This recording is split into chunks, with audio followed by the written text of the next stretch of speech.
Hello friends, welcome to our YouTube channel pharmacy Pathshala. आज हम लेकर आए हैं बी फार्मा फर्स्ट सेम में फार्मास्यूटिकल इनऑर्गेनिक केमिस्ट्री का लेक्चर 2, जिसमें हम पढ़ेंगे लिमिट टेस्ट। इसके पहले हम इम्प्योरिटी के लिए लेक्चर 1 में देख चुके हैं, तो लिमिट टेस्ट समझने के लिए सबसे पहले हमें इम्प्योरिटी पता होना चाहिए। इम्प्योरिटी क्या होती है?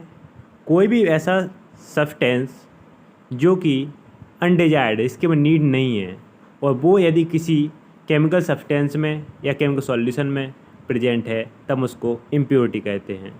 तो हम देखते हैं definition of limit test. Limit means एक सर्टेन अमाउंट जिसके लिए हम किसी भी फार्मास्यूटिकल सब्सटेंस में कंसिडर कर सकते हैं।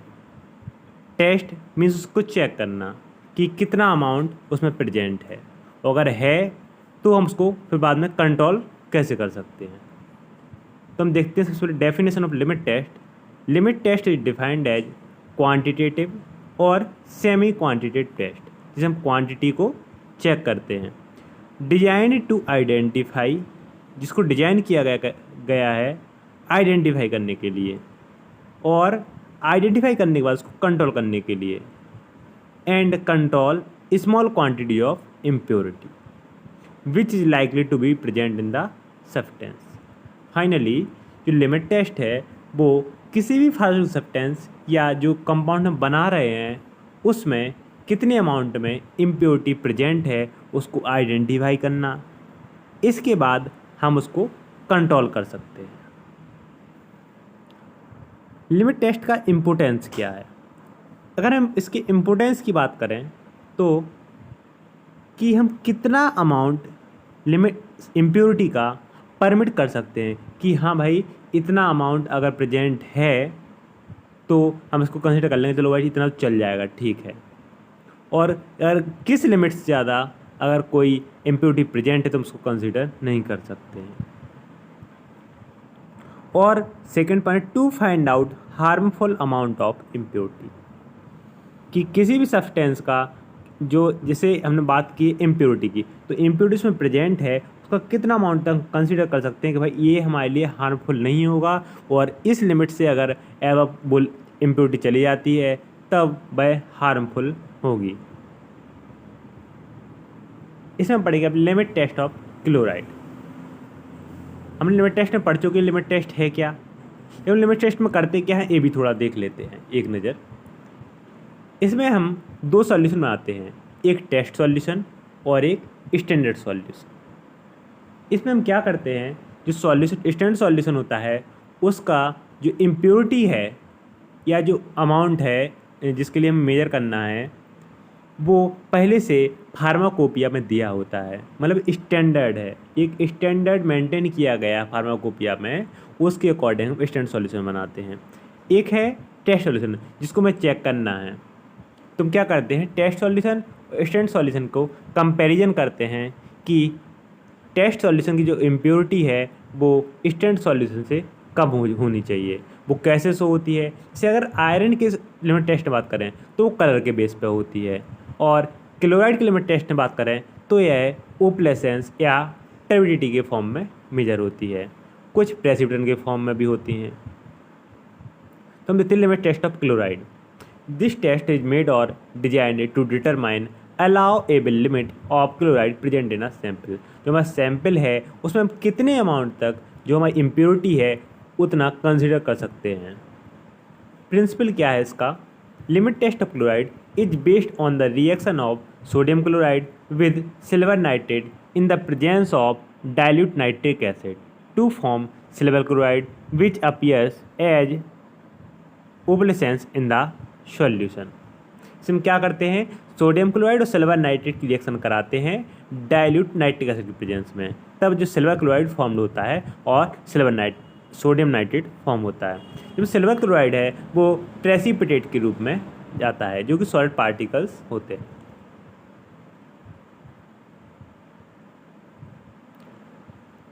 नेक्स्ट है प्रोसीजर। प्रोसीजर में हम दो सॉल्यूशन बनाते हैं, एक टेस्ट सॉल्यूशन और एक स्टैंडर्ड सॉल्यूशन। जब हम टेस्ट सॉल्यूशन बनाते हैं उसमें हम सैंपल लेते हैं, इसके लिए हमें चेक करना होता है।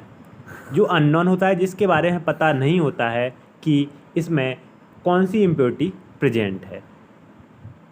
हमने सैंपल लिया, उसमें हम क्या करते हैं, add 10 ml dilute nitric acid. इसमें हम 10 ml dilute nitric acid add करते हैं। इसके बाद हम इसको 50 ml तक वाटर की हेल्प से वॉल्यूम मेकअप कर देते हैं। हम ये सब टेस्ट सॉल्यूशन स्टैंडर्ड सॉल्यूशन कायम बनाते हैं नेस्लर सिलेंडर, जो कि टेस्ट ट्यूब के जैसा ही होता है, बट इसमें मेजर मीटर लगा होता है, मतलब उसमें अमाउंट लिखा होता है कि 5 ml, 10 ml, 15 ml, 20 ml ऐसे। फिर हम क्या करते हैं, इसमें 1 ml 0.1 molar silver nitrate solution को ऐड करते हैं। इसके बाद हम इसको ग्लास रॉड की हेल्प से स्टिर करते रहते हैं ताकि मिक्स हो जाए। फिर हम इसको खाली रख देते हैं टेस्ट ट्यूब स्टैंड में और 5 मिनट के लिए वेट करते हैं।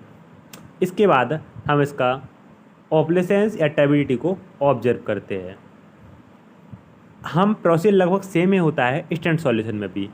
इसमें हम क्या करते हैं, जो इसमें हम सैंपल ले रहे थे टेस्ट सॉल्यूशन में, बट स्टैंड सॉल्यूशन में हम जो हमने बताया ना आपको मेजर अमाउंट होता है, नॉन अमाउंट होता है, तो हम क्या लेते हैं, take 1 ml of 0.05845% weight by volume solution of sodium chloride in Nessler cylinder. इसमें हम सोडियम क्लोराइड का 1 ml लेते हैं।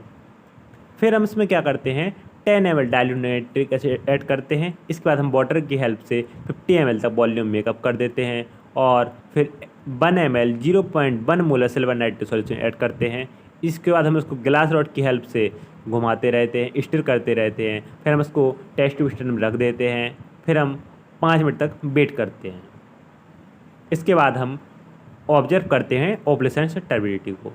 फाइनली हम क्या करते हैं, हमने दोनों सॉल्यूशन बन चुके हैं, टेस्ट सॉल्यूशन और स्टैंडर्ड सॉल्यूशन। अब हमको देखना है कि जो टेस्ट सॉल्यूशन का ओपलेसेंस है या टर्बिडिटी है वो स्टैंडर्ड सॉल्यूशन से ज़्यादा है या कम।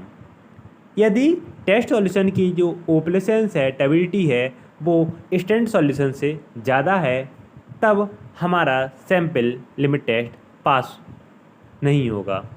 यदि जो टेस्ट सॉल्यूशन की ओपलेसेंस है वो स्टैंडर्ड सॉल्यूशन से कम है, तब हमारा लिमिट टेस्ट ऑफ क्लोराइड पास हो जाएगा।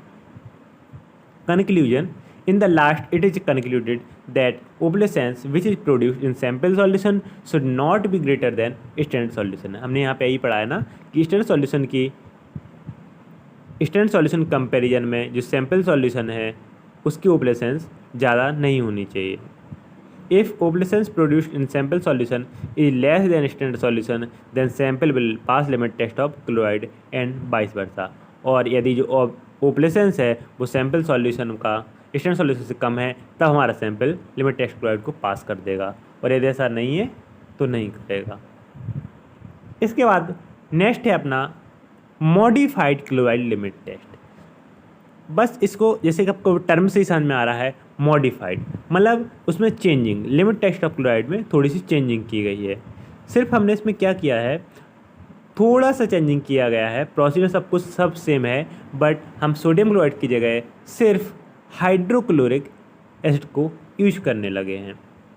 Modified chloride limit test launched when already present limit test of chloride is modified with reference to International Pharmacopoeia 6th edition 2016।